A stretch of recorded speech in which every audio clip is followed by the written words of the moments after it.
Сегодня приготовим супер сочные сырные рулетики с курицей. В одном таком рулетике целых 17,5 граммов белка. Знаю, вы любите такие рецепты, поэтому давайте быстрее готовить.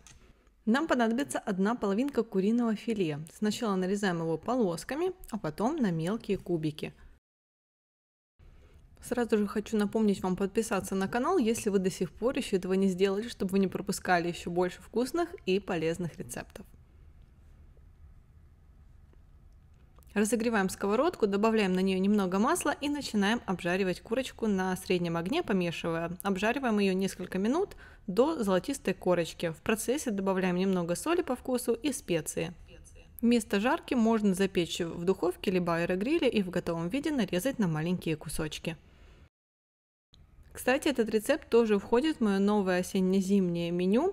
В нем вообще много простых и вкусных рецептов на каждый день, и приобрести его сейчас можно по акционной цене. Поэтому, кому интересно, оставляю ссылку в описании под видео. Далее приготовим соус: 100 грамм греческого йогурта, 1,5 столовые ложки соевого соуса и пол столовой ложки горчицы.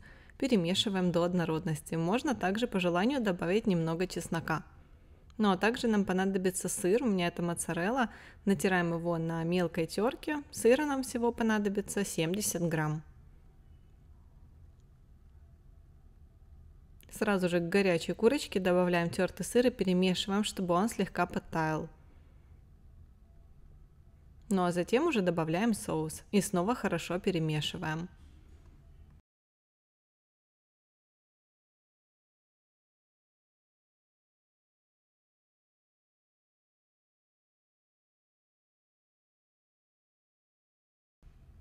Ну а теперь берем листы лаваша, либо же круглые тортильи. У меня тортилья диаметром примерно 17 сантиметров.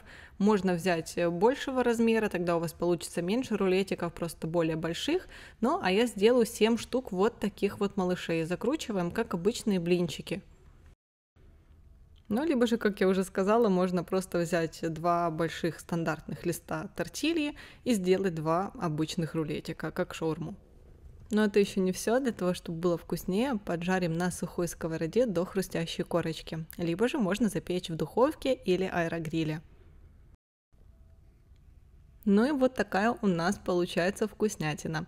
Начинка выходит очень сочной и сырной. Надеюсь, рецепт вам понравился. Ну а с вами была Оля. До встречи в следующих видео.